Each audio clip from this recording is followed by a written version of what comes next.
zavatra mivoriana androany zany a dia momba nyity noty a zay navoaka ny commune Antananarivo renivohitra ity.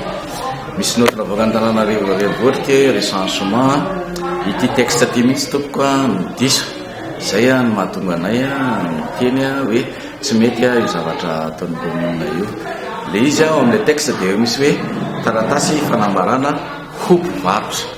Rehefa zay tompoko a efa mpivarotra atao anetiny taona maro mivarotra ara-dalàna tsy amoron-dalana fa anaty tsena. Dia eo amin'ny faran'le izy a misy hoe zaho zay mangataka toerana hivarotana dia manaiky marina ny fandaharana sy ny fandaminana zay ataon'ny commune dia manao sinianao ambany a hita sekely. Dia mbola diso ihany koa zany tompoko satria izahay a dia tsy mangataka toerana fa manana toerana nefa hanao sonia dia zavatra diso no ataonao sonia zay tsy eken'ny tompoko fa lasa fandrika ho anay zany. Ary fandinianay azy a ity recensement zay ataon'ny commune ity recensement ity tompoko dia efa nisy foana hatramin'ny zay a fa tsy ohatran'izao ny endrika amin'ny recensement zay nisy teo, nisy be ny tanàna teo, nisy PDS teo ny fandimby a ara-dalàna foana ny recensement nataon'ireo mpivarotra ireo a zay nataony nampanaovan'ireo be ny tanàna sy ny PDS ny fandimby ireo.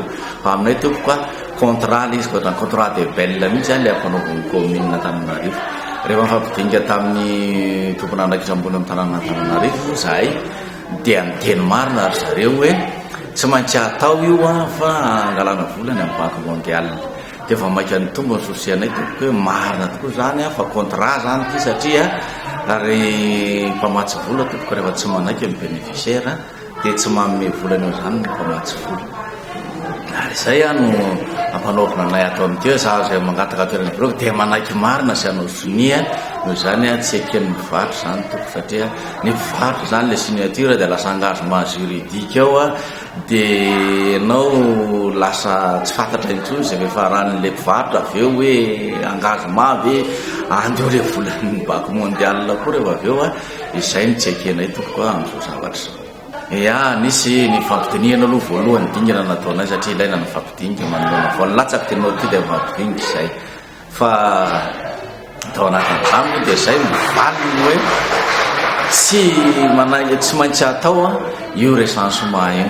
Dia mazava ho azy tompoko fa azohan'ny olona no miteny a tena neo nihetsika zay a nisy nihetsika zay natao par site ary androany moa zay a dia nanao conférence de presse eto amin'izao toerana zao a.